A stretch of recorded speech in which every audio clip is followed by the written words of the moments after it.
He's in the state of California. When it comes to the state, what we really look at, what we care about, is where Jim is when he's signing the application for the policy. So Jim may be a resident of Nevada, but he might be visiting me in California and we're meeting face to face in California. He's going to electronically sign for the policy here in California. It's California policy. So that state, it has very little to do of where he's a resident of, and much more to do with where he will physically be signing the policy. So that is one question that I get there is, what if my client is from out of state? That's okay. It's all based off of where they are physically when they're signing for the policy. We're going to say that he is male, and then we come to our risk class section. And our risk class section has a handful of different options. We will talk later on another session about field underwriting and how you can best know how to rate people of different risk classes. What do I do if someone has a history of diabetes? What do I do if someone is 6 feet tall and they're 265 pounds?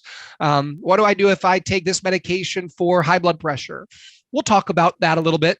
But once you determine the rating that you want to go with, you're going to put that in the box here. Our best rating is preferred elite, followed by preferred plus, then preferred. Non-tobacco is considered standard. And then if the client is a tobacco user, they can be preferred tobacco for healthier tobacco users, or standard tobacco, which is just tobacco. The difference between those two has nothing to do with how much tobacco they use, what type of tobacco they use. It has to do with their health outside of their tobacco use. So maybe I'm a tobacco user, but I am otherwise very, very healthy. Well, that would be a preferred tobacco rating. So I hope that that makes some sense there. Cheyenne has a question. Cheyenne asked, do you need your license from the state they are residents of or the state they are signing in? Cheyenne, you need to be licensed in whatever state the policy is being issued in. So again, in this scenario, it's a California policy. I need to be licensed in the state of California. We don't care where the client is a resident of. If they're signing for the policy here in California, it's a California policy. I need to be licensed in the state of California. Mila asked, should the state be where the client signs the application or including the policy delivery as well? It's the state where the client signs the application. So wherever the client is physically when they sign the application, that is the state that the policy is issued in. There could be a scenario where their home address is in Nevada. We're going to mail the policy to Nevada, but they sign for the policy in California. So it is a California policy. So I hope that is clear. Great questions there.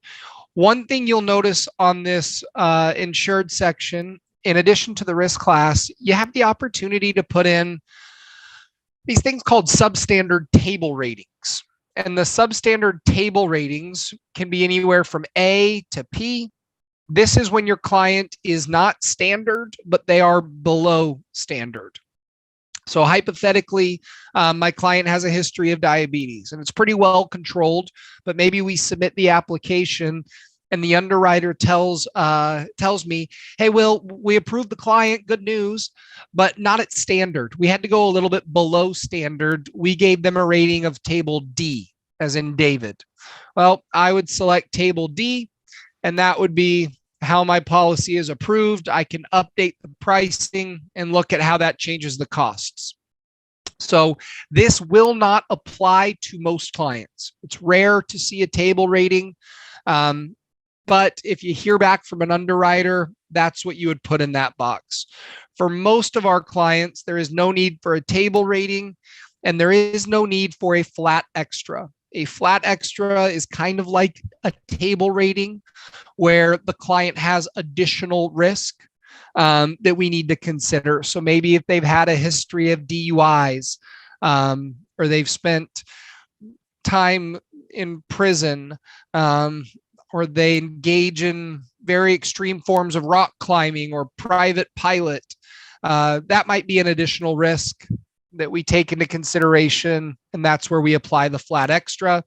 You'll only hear about these from an underwriter, so I wouldn't be too concerned about them.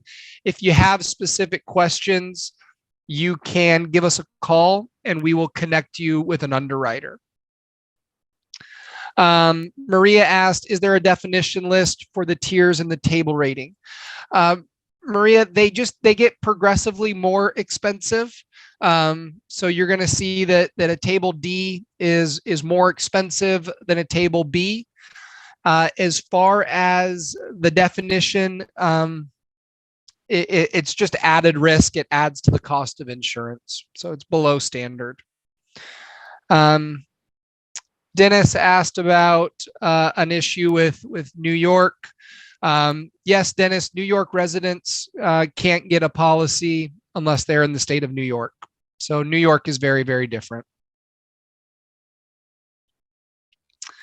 All right, great questions. We are going to keep moving forward here. The next section that I come to, and again, remember, we're going to go through a lot of underwriting at a later training. So I'm going to show you where you can get an underwriting guide that would say, oh, if someone suffers from epilepsy, this is how you would rate them. Or if someone has bipolar disorder, this is how you would rate them. So I will show you that guide later, so you can certainly have access to that.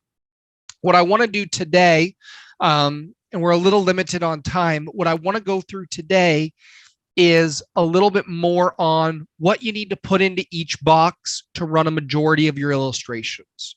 So the first one I'm coming to here is this one that says death benefit option. I've put in my client, he's Jim Smith, he's 35 years old, he's in California, and he's a preferred elite rate. So we put all of that in. This is the section that usually our sales team starts getting phone calls on. When you bring new people onto your team and they want to know, how do I run illustrations? This is probably the first place where they're going to get tripped up, where they're going to call you and say, hey, I don't know what to put here. The first box asks for the death benefit option. And it asks about guideline level, guideline increasing, guideline graded, or CVAT level, CVAT increasing, or CVAT graded. So you need to pick one of these options, and it is kind of important decision that you need to make. You can see the first differentiation I need to make is, do I go with guideline or do I go with this CVAT? What's the difference? What are these? These are called life insurance compliance tests. Guideline stands for guideline premium test. CVAT stands for cash value accumulation test. So I've got the guideline for guideline premium test, and then I've got CVAT cash value accumulation test. You can Google these. There's lots of information available on them.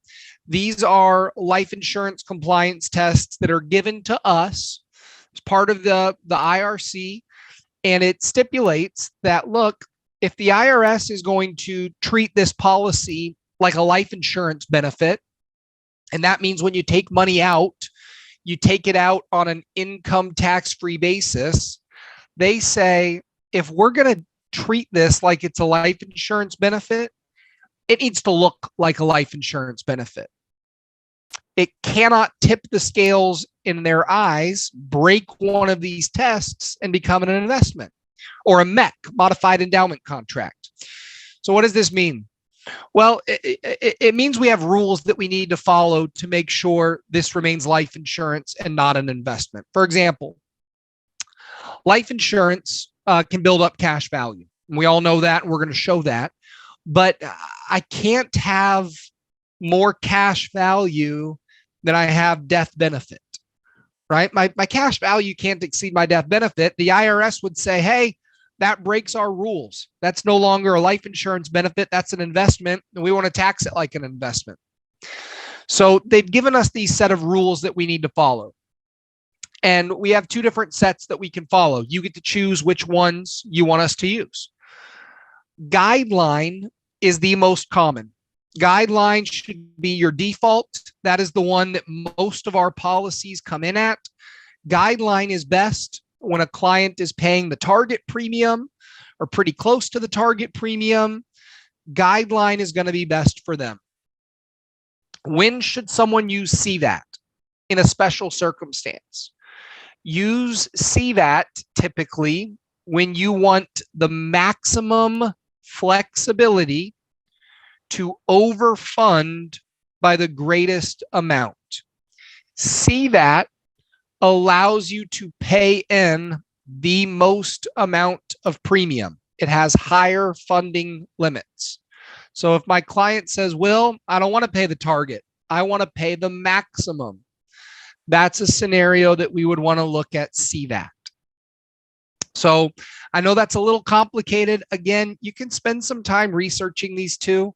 There's lots of information available online regarding guideline versus CVAT. But typically, when in doubt, probably go with guideline. The next one that we need to talk about is this difference between level and increasing. And this is a big difference. I would say don't spend a whole lot of time worrying about guideline or CVAT. It doesn't change the minimum premium, doesn't change the target premium, it doesn't change the initial costs. It's not something you should lose sleep over. Level versus increasing, though, does make a pretty big difference. And let me show you how. I'm going to do a quick summary here. And we're going to use this level death benefit option first. And I want to show you what this looks like.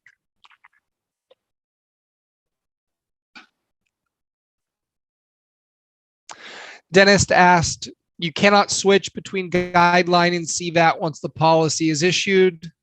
Yes, that is correct. Once you select the test you're going to use, that is the one that the policy will stick with. All right, so I've got my my illustration here, and we have a whole bunch of different columns here. I'm paying the target premium. We'll talk a little bit later about what that means.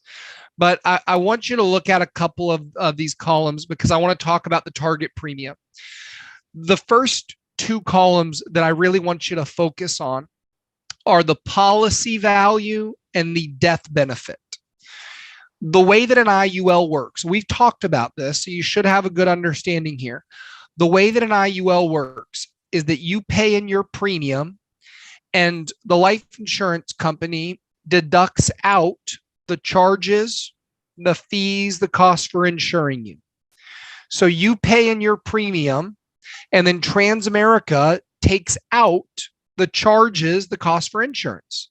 And what do we use those for? For buying you this big death benefit that you see in the right-hand column. So in this scenario, my client, Jim, is going to pay $2,243, and we take out the fees. We buy the $250,000 death benefit. And then I would say this policy value column, this is kind of like what Jim has. This is kind of like what's left over. This is the money that's going to my index account that is growing year after year. It's compounding that hopefully I'm gonna take out here in the future. So I've got policy value of $1,420. That's the money that's in my policy. So we're talking here about level versus increasing. What makes a policy level versus an increasing? What's the difference? Notice that my policy value continues to grow here. Again, this is the money in my index accounts. This is the money that's in my policy. As this money continues to grow with a level death benefit, you're going to notice that my death benefit it level at $250,000.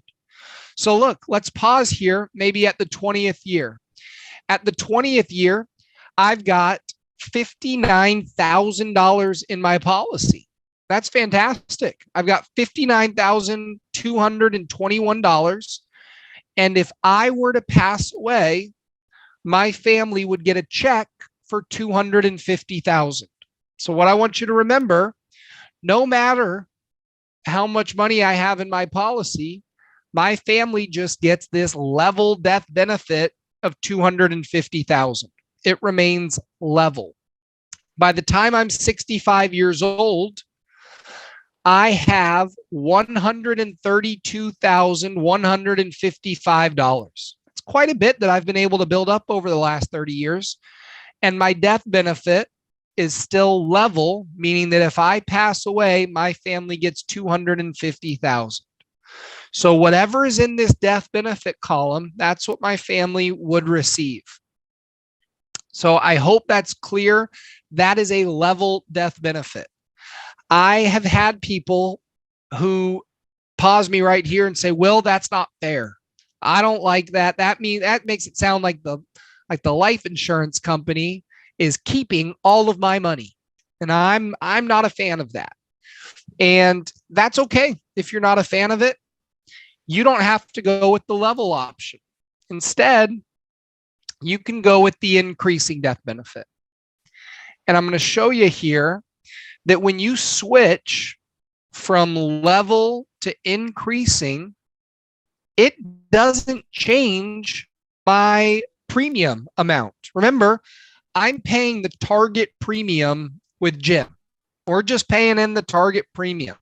So it's about $190 a month. It's the same amount that was going in when the policy was level. There's some differences here, though. And again, I want you looking at the policy value column, and I want you looking at the death benefit column. So what you're going to find here is that at the end of the first year, I've still got this policy value.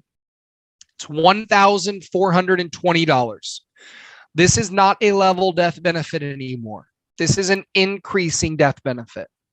So now, whatever is in this policy value column, whatever you have in this policy value, at the time that you pass away, we take your policy value, we add that to the initial face amount. The initial face amount, remember, was $250,000. We add your policy value to the $250,000, and that makes up the total death benefit that my family would receive. So for example, in the first year, I have $1,420 of policy value. We take that, we add that to $250,000.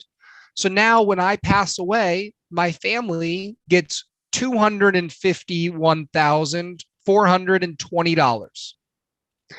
As my policy value grows, my death benefit also grows. So we'll scroll down here and you'll see that these numbers grow right in alignment. As my policy value grows, so then does my death benefit. So I'm getting some questions in the chat, and it leads me to what I really want to emphasize of, well, Will, this seems better. Why would I ever want to use level? Increasing seems to always be better. Well, there's pros and cons. Remember what we talked about as far as how an IUL works. You pay in your premium. We take out the charges, the fees, the costs for insurance, and this policy value is kind of like what's left over. It's the money that's growing in my index account. At age 65, I now have a death benefit that is $377,906. Can we all agree that's a much higher death benefit than I saw in the previous example? The previous example, at age 65, my death benefit was $250,000. In this example, it's $377,000. I've paid in the exact same amount of premium.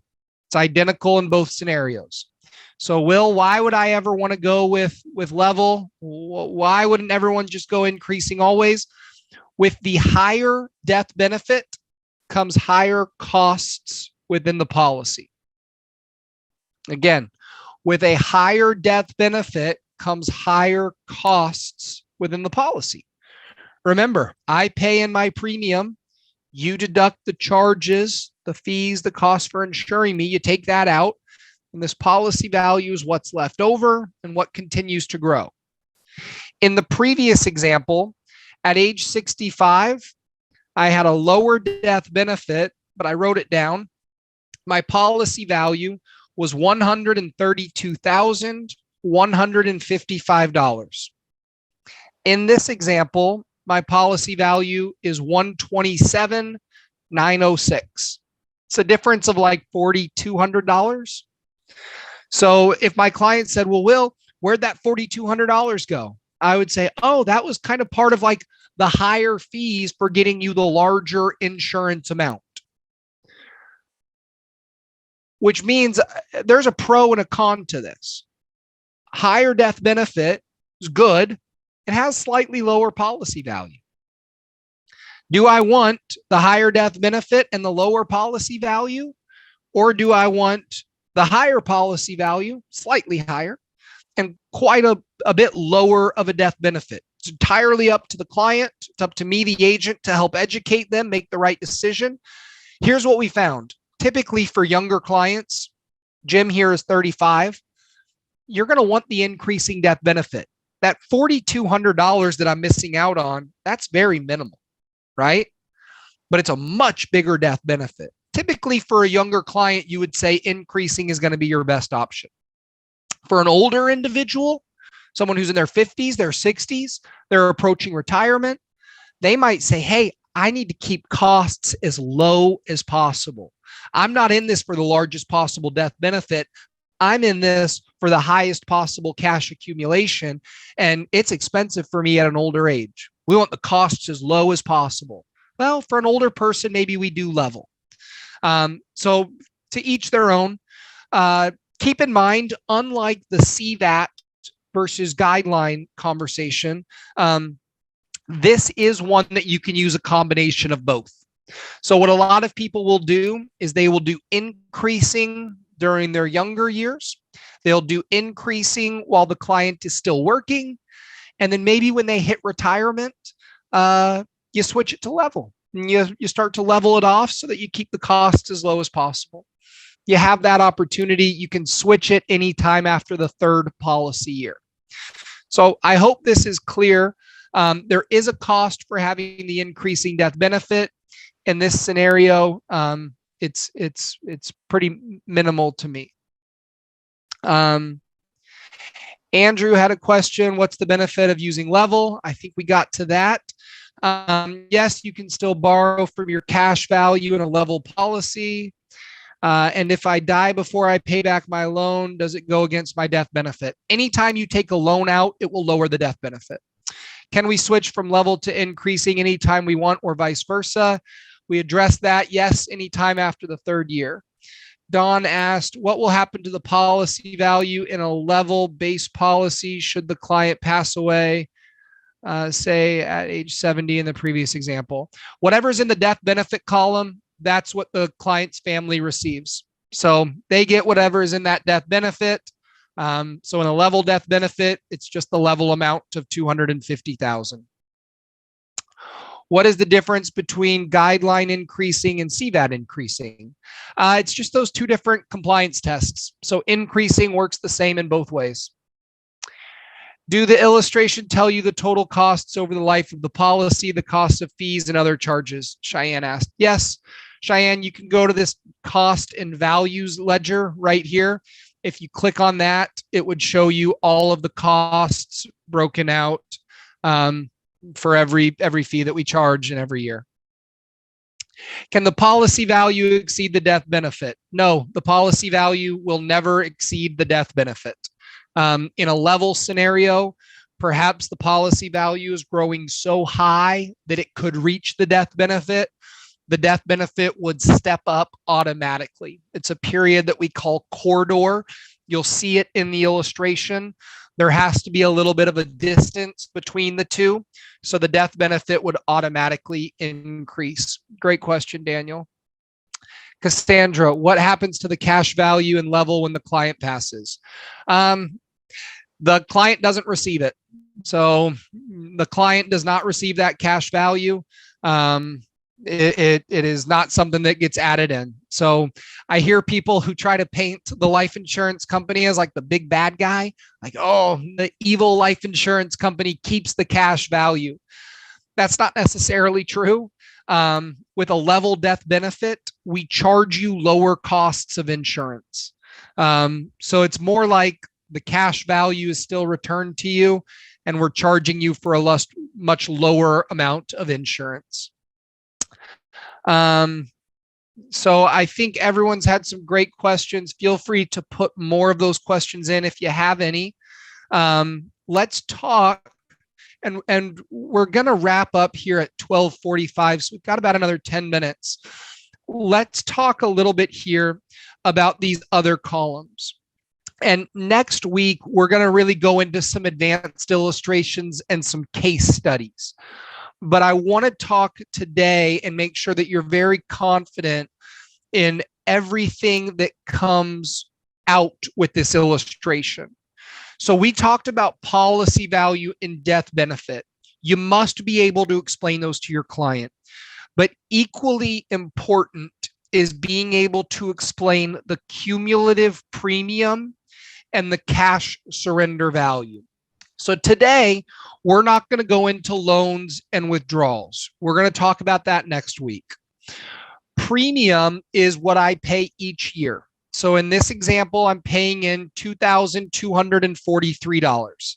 Again, that's like $190 per month. So cumulative premium, what is that column? That is a running total of how much you've contributed to the policy, the total amount you've paid over the life of the policy. So, for example, by the 5th year, you've paid a total of $11,213. If we added up every single dollar that you put in, that's the total that you've paid. So it's a running total. Some people refer to it as your cost basis. How much have I paid in? Policy value, again, this is what you have. So I've paid in this cumulative premium. I now have this policy value. Again, at the 5th year, I've paid $11,213. I now have $7,828. Policy value, what you have. Cash surrender value. This is a really important one. Cash surrender value is what you can access, the money that you can loan out, the money that you would receive if you canceled the policy and wanted to walk away. So again, these are critical columns to explain to your client. I want them to know at the end of the first year, yes, you have $1,420, but if you want to cancel, if you want to quit early, you get $0. You walk away with $0. We have what's called a 15-year surrender charge period. This is very clear in the policy. It's very clear in the agent guide. It's very clear in the client guide. So we want to make it clear. But for the first 15 years, what you have is not the same as what you can access. For example, in the 10th year, I have $18,102 in my policy. But if my client said, Will, I want to quit, I'm done, I want to walk away, I would say, I'm so sorry to hear that. You can only walk away right now with $13,392. That's it. That's your surrender value.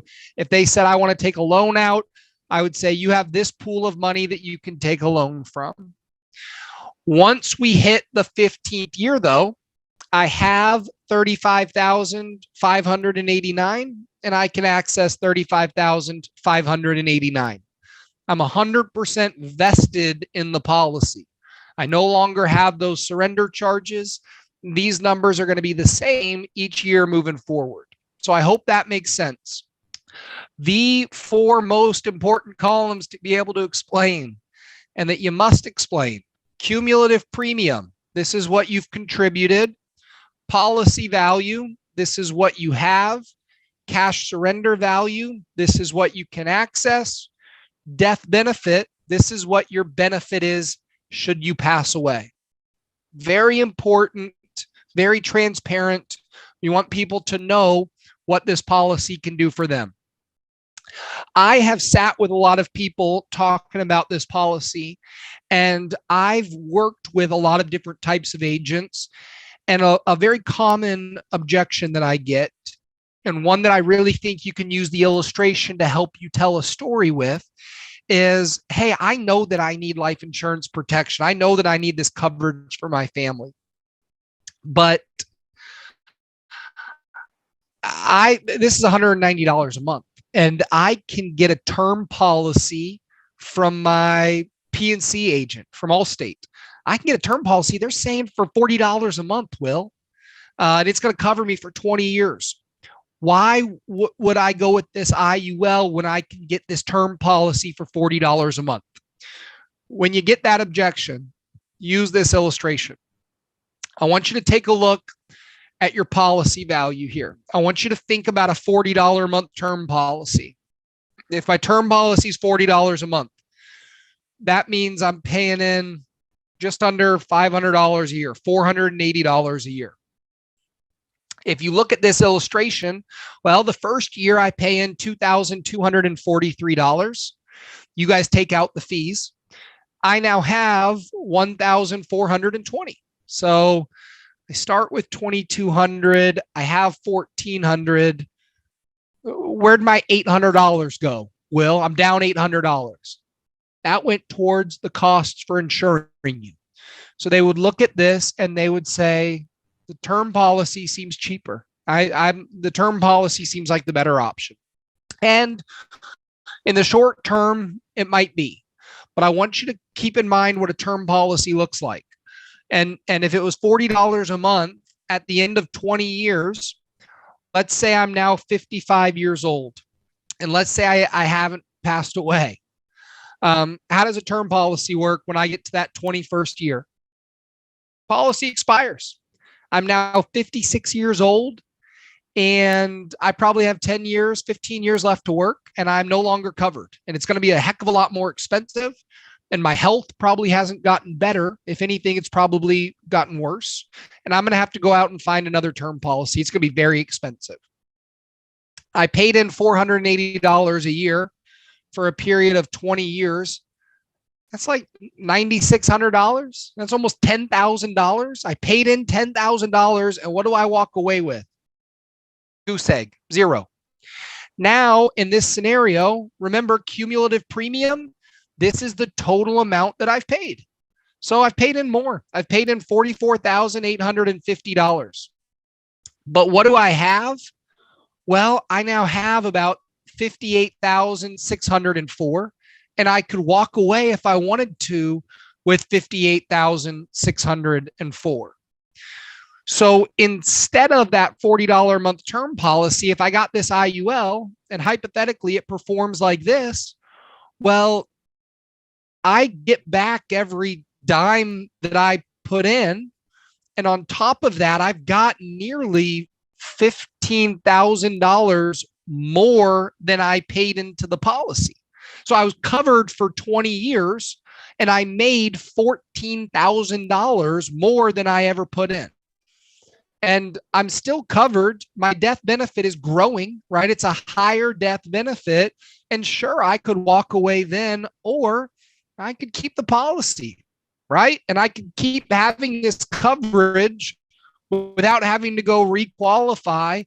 I'm still paying the same $190 a month. So again, this can kind of help as you need to tell that story of what the policy can become and how it can be more value, a cheaper alternative. So I hope that's helpful. Don asked, what happened to the cash value should the client pass away? say at the age of 80. If I elect death benefit is increasing at the time of issue at age 40 and then level out at 70. Don, let's say at age 70 here, I decide to switch the policy to level. If I switched it to level at age 70, and I will show an example for this next week. If I switch the policy to level at age 70, it's now $427,000. We would switch it to level at that point. It would remain level at $427,000. So it would level off at that point. So let's say you passed away at age 80, not much else changed. You would get a death benefit of $427,000. So I hope that answers your question. We've got about 2 more minutes here. So if anyone has any questions, please put those in the chat now. Anna asked, is there a tax implication if I cash out the cash value? If you cancel the life insurance policy, yes, there's tax implications. You're essentially saying this is no longer a tax, or this is no longer a life insurance benefit. I want to cancel. So it would no longer be considered a life insurance benefit. You would be taxed on the gains. So that's why we would prefer you keep the policy and you instead take a loan from the policy should you want to access that cash surrender value. Next week, we will go very heavy into the loans and the withdrawals. We'll show an example of an income stream. We're going to show a juvenile policy and how that can be used for cash accumulation as well. So I'm glad that you're asking those types of questions. Sal asked, so the monthly premiums don't change at all in an increasing option. Sal, your premiums don't have to change. No. So in this example, my premiums do not change. The costs within the policy change a little bit, but the premium does not. So we're at the end of our time here for today. I hope this was helpful information. I like to split up the illustration into 2 parts because what we've gone over is a lot. So I hope that this has been helpful. If you have any further questions, please make sure you attend next week. We're going to continue right where we left off, and it's going to be a very, very helpful discussion when it comes to loans, withdrawals, overfunding, switching from increasing to level. We're going to show a lot of those examples next week. So we're going to dive right in. I appreciate you all taking time. I hope you have a great weekend.